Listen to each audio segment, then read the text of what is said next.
Good morning, everyone. 8:15. You're joining us here on Extra Shot. Hi. Hi. Wait, have you come down from the high of being at Boreal yesterday? It was so fun. Opening day was fun. Yeah. It was fun. And you were the first. Let's just put that out there once again. You were the first person in the state of California to go skiing. Officially. The 2017-18 season. I mean, let's be honest. A lot of people walk up and ski on their own all the time. We've talked about that before, Rob. But yes, officially the opening day of Boreal Mountain Resort was yesterday, and I got to be the first one down their hill on their opening day. Look at that. More snow in the forecast, rain. Yeah, they're going to get some snow. I mean, I'm sure it probably later on last night, it was sort of a rain, snow, slushy mix, but it's going to end well. What I like is tonight and early tomorrow morning switches over to pass level snow, which is Boreal and other places that are opening up. And Mammoth opens today. Good timing. We have a lot of different resorts opening this weekend, next weekend. So most of Tahoe will be open by Thanksgiving. We are definitely in a new season. Forget about the 80s and all that business a couple weeks ago. We're in a different world now. In a different world. In NorCal, it's been a different experience living up here, and the hype around. I mean, the only place people go down south in Southern California, where Rob and I grew up, was Mount High. Like that was the big thing. Everyone goes to Mount High, goes to Big Bear. Yeah, Big Bear and Mammoth was a little bit of a drive, but not quite as close. I go skiing Mount High, $10 lift tickets on Wednesday night. So I would Wednesday get nights the bros in my El Camino, and we throw the skis and snowboard in the back, and we cruise up there. It was awesome. The only thing an El Camino is good for is the storage in the back. Dude, and great storage style, and it's and style. Back then, and that. But I love that you can fit your skis in the back of a car like that. And my connection to Mount High is that out to Loma Junior High, they had a ski and snowboard club, and I thought this would be really good if I was part of it. So I decided I wanted to learn how to snowboard, which is when I found out that I was goofy. So I'm a lefty. Why do we not know this story? I've told the story before, and I went 4 times. Part of the package deal for Out to Loma Junior High is you go up to Mount High 4 times, and I did the buddy slopes, and it was cool. But the whole concept of sticking on a board and being committed to that board the whole way down, I just would throw myself and roll down the hill. It was it's terrifying. It takes a while to get the hang of it, but at least you did it. But at least you did it, and I have a story. Yeah, exactly. Yes. Good. Just one. Well, we have 3 stories to get through today, and we want you to join the conversation, as you do every day, so thank you for joining us here. We have an update slightly on the Texas shooting incident that happened over the weekend, last weekend. 26 people were killed. We know that Texas gunman, what we're learning, because they have surveillance video, they as in the investigators and those conducting this investigation, they have not released it to the public, and I don't think they have plans to release it to the public anytime soon, at least. But the shooter went inside and pew by pew killed 26 people. Disturbing. We know that a woman who was pregnant was one of the victims. It's just so sad to think of this. You're just looking at... This is video of what happened in San Bernardino. Okay. So and the obviously reason why we're bringing this in. 2 different scenarios, but there's a common thread here. Because of the trying to access somebody's cell phone. Right. For the shooter, right? The investigators are saying, let's get into his phone because maybe we can learn information about what led up to this. But they can't because the phone is locked. Right. And so this is not the first time this has happened, that the FBI has tried to get into the phone of a criminal to learn more about their history, who their contacts would have been, where they got access to a lot of the weapons they used. But as you saw with the San Bernardino video, so at that point the FBI wanted Apple, because it was an iPhone the San Bernardino killer wanted Apple to give them access to the phone so they could go back and look at records. At the time, Apple said, no, it's a privacy issue, we're not going to give you access. So the FBI, originally their plan was to sue Apple to get into the phone. They ended up settling on not suing, but paying someone else $1 million to hack into it.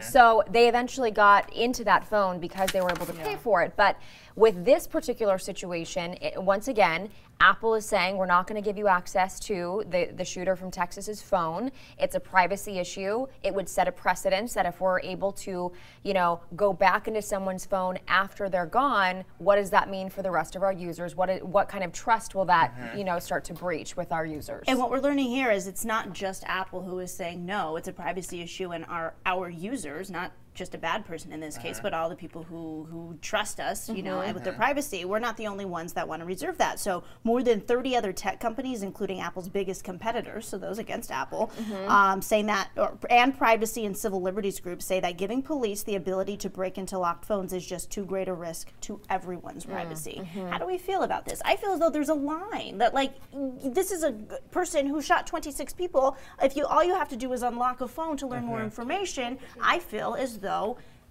we, as citizens, want to hear this. We want to know. We want to get into the brain of this guy. So my question is this. How is looking into this person's phone different than when the FBI gets a search warrant to go into their place of living and it collects their computers, their hard drives, their files that have been saved other places?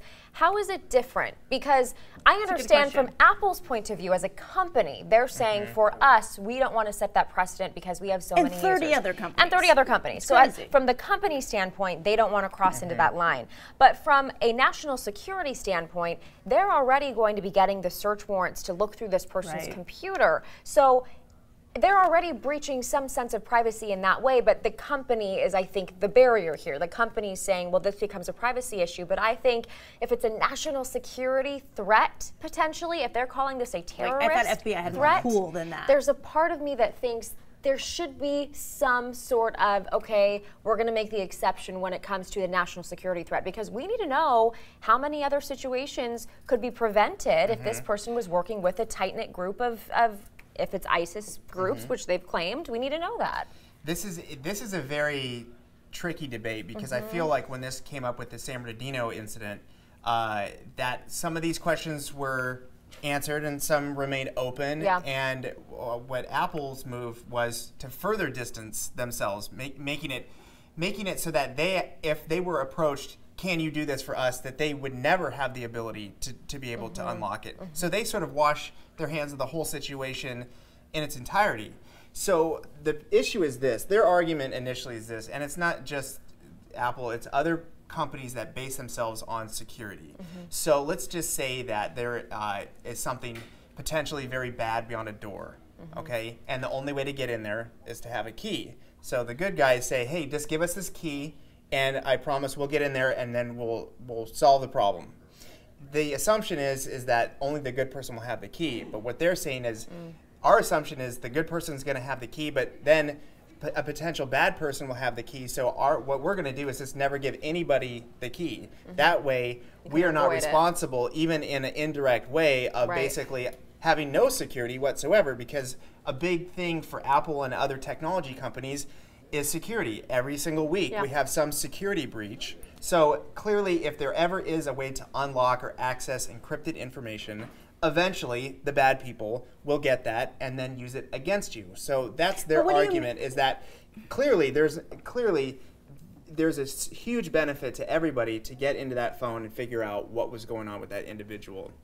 But what they're trying to argue is for the broader, from 30,000 feet look, if we start accessing this individual's phone, then we basically have no security. Like, what is the point of security if it's always can break down in this specific case, and then the unintended consequences down the road? Because who's going to have access to knowing how to do that? That's their argument, and that's why they've tried to put up barriers. That's the tech company's argument. But even FBI, like, our highest form of security in this country, like that's not trustworthy enough. Like, you can't say in any case that there's a national incident like this and the FBI comes and says we need this information for someone who brutally murdered 26 people. I just feel as though as a company you would say, okay, but who are the bad people that they're talking? You mean in other cases that someone who had ill intentions would come along and say, hey, I need to get into this phone, but that's when the tech companies would have the leverage to say, no, you're not the FBI. Well, and I don't want us to forget this big key point. Another feature that comes with the iPhone, the whole fingerprint, being able to use your fingerprint to get into the phone. Well, Apple has created an added security feature, and we all kind of were like, oh, I didn't know that if you don't touch your phone for 48 hours, that it will automatically require you to type in your code. The fingerprint access feature goes away after 48 hours. I'm assuming it's because they presume that maybe your phone's been stolen, so it's an added security feature. Which I did not know until the story came out. Nor did I. But had they been able to use the fingerprint of this suspect, this would not have even been a conversation. They already would have been in that phone. Because they could, even if he's dead, they'd pick up his finger and put it in. Are you legally allowed to do that? Well, the FBI said that that's what they would have been able to do. Yeah. See, they would have used the fingerprint to get into the phone. And so if that's what they would have done, according to them, and now it's simply a matter of not having a code to access the phone, I find it very interesting, because if they had the feature where they could have used the fingerprint, this wouldn't even been a conversation. Isn't that also violating privacy rights? I feel as though the FBI FBI again, maybe I'm giving them more like credit than I should. I just feel as though these masterminds behind trying to figure situations out and investigate, but do they not have devices where they can? They pay people, just like with San Bernardino. See the fingerprints. I mean, you type in a code every single time. You type in a code every single time. I mean, you're going to be able to figure out if they wanted to get in. Not to say that they don't want to get in that bad. Clearly they do, and they paid millions of dollars to a third party to get into the phone of the San Bernardino shooter. But okay, so that's the whole point. That right there is the whole point. So you're assuming that it's the FBI are the only people trying to get into these phones. I get what you're saying. So everyone is trying to, bad actors in all of this, people that want to hack into your phone and steal your credit card information. Right.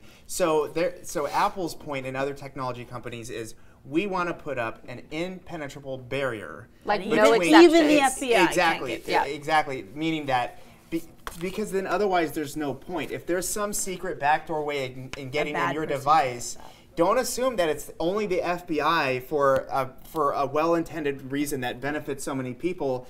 If a good person can get into your phone, then a bad person can get into your phone. It's a very good key point. is a key, and the intentions of that person using that key are going to be different. But if you take away the key and there's no way to get in there, yes, you are losing this opportunity. And you are losing opportunities in the future. God forbid a terrorist attack and more information is in there on the phone. That's the worst case scenario. Right. And I guarantee that scenario will present itself in the future because of this.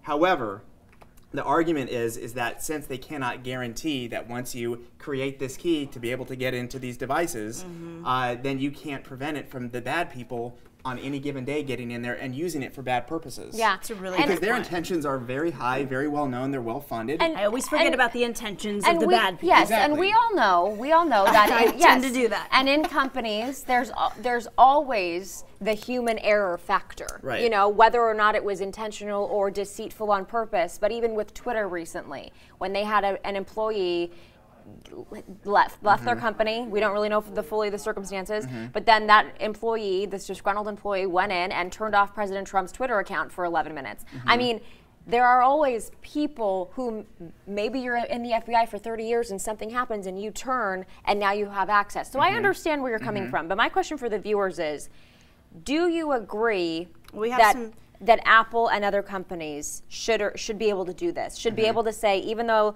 the highest court in all the land could potentially come up to us and ask this, we're still not going to give in? Okay. So you present the question, continue to answer, but some of you have already answered that. So Dave Weiss says, I am sorry. If you kill 26 people, you just lost all your privacy rights. Junita L. Adams says, Dave, you are so right. David Wong says, I agree. There should be a line. It should be written into the agreement contracts with customers that in cases where people are murdered, like in Texas, Apple reserves the right to break into a phone with the purpose of investigating the crime.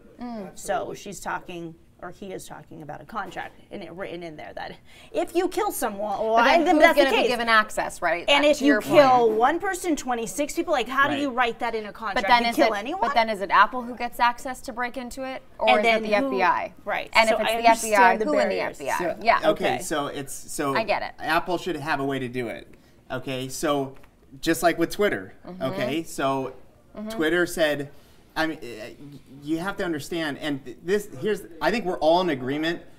We want the information. Exactly, and whether it's one person or, and for so many other crimes as well, everyone understands that, but the problem is that every single technology company, part of their business and their whole reason for existing is for protecting privacy for the bad people getting in and then using that against the people themselves. Is that their purpose? Is we're talking tech company? Is that what is that the purpose though, or is it to provide a connection to other people in the world? Yes. You bear the responsibility of privacy. Exactly. Because if you are saying give us all your information, the expectation is that you have your privacy. Because let's face it, when we give Facebook our mother's name, our father's name, when you talk about who you're related to, your birthday, where you're from, possibly where you're born, your high school information, your college information, all those things are already baggage enough to basically be saying, here is all my information, now somebody can go literally find out where I live. But if you choose to be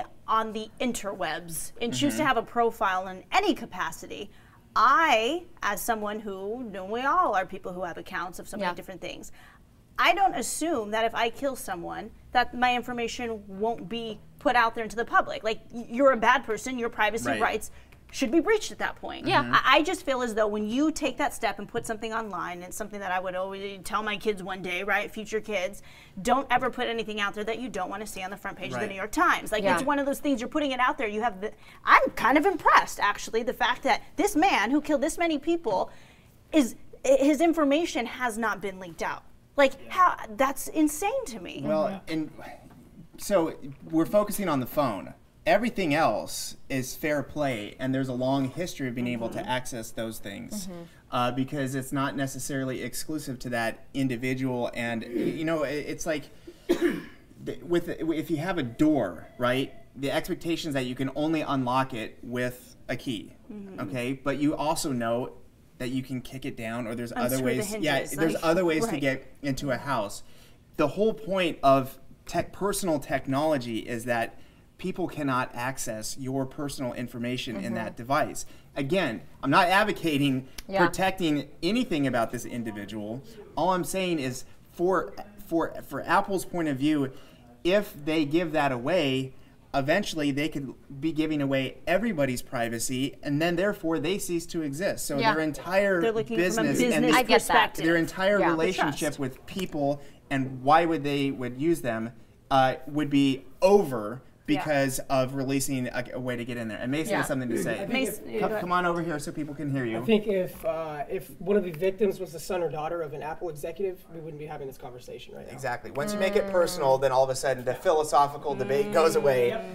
I will when pose, it's relatable like this. No, that's a good point. Yeah. That's a good point. Go ahead. I want to pose a question because this is a conversation I had with a relative after Stephen Paddock and what happened in Las Vegas. I said, I just want to know why he did it. I just want to know more. Motive, right. We still don't know a motive for the Las Vegas shooting. Right. And there is so little we know about him still. And my relative said, what does it matter? These people are gone. It's not going to bring them back. Why do we care so much about why? Because we want to know the signs for the next, because this won't be the last. Right, and that was what I said. But to my relative, their point was, it already happened. What are we going to do with all the information once we have it? What are we going to do with it? I feel as though we could do a lot with it. To know, and this guy in Paddock was, he was not 26 years old like this Texas guy, who I'm sure was much more technologically savvy. Right. Where Paddock was a much older guy. They had to take all of his computers, but what was the thing? He didn't have a Facebook page, right? It was. I don't remember. It was a situation where he wasn't as accessible online, a different generation, I assume. Yeah. Okay, and this is not directed toward your relatives, but that argument is like, hey, the plane crashed, the people are gone, what does it really matter? Sure. There are things that you can learn, and maybe it doesn't go back in past, but you have to be curious about the world. Yeah.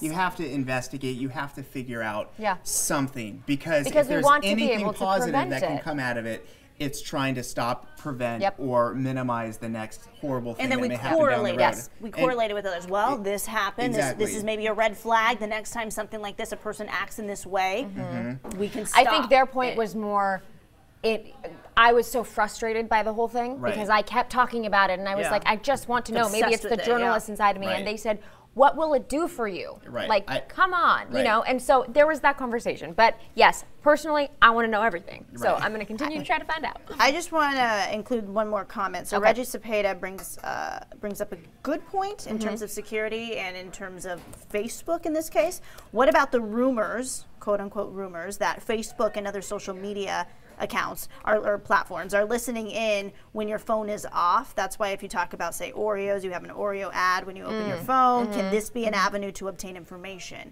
And what I've heard about that is it's not a secret where Apple is there listening in. It's the fact that on the back end of the applications that we have downloaded, Facebook, Snapchat, Instagram, there's a microphone feature. So if you go on the back end and say on Snapchat you turn off microphone in your settings, then that means every time you go into Snapchat, your microphone's going to be off. So if you try to record a video, the audio is going to be off. So then you have to go in your settings and put the microphone back on. So what I do is I always leave my microphones on all my applications. Right. So yes, I have had that creepy thing happen where here we'll be talking about Oreos. I'll say it 10 more times. I'll open my phone an hour from now. There will be an ad for Oreos. It's because they're listening to gather that information for advertising purposes, but there is a way to stop that if you turn off all your microphones, but then it's inconvenient. Right. For Well, the that's user. terrifying. I don't want you listening to anything I say. Yeah. So go in your back end and turn off all your microphones, All the microphones. but then try to go send a snap really quick to a friend. You're like, gosh, my microphone's off. All of my snaps I don't think are they should be able to silent. do that. And that's a I don't whole like that. thing. That's exactly Okay. what's gone down to. Okay, so anyways, thank you, Reggie, for bringing that up, and everyone else. That is, yeah, Billy Moorhead says, okay, move on. He's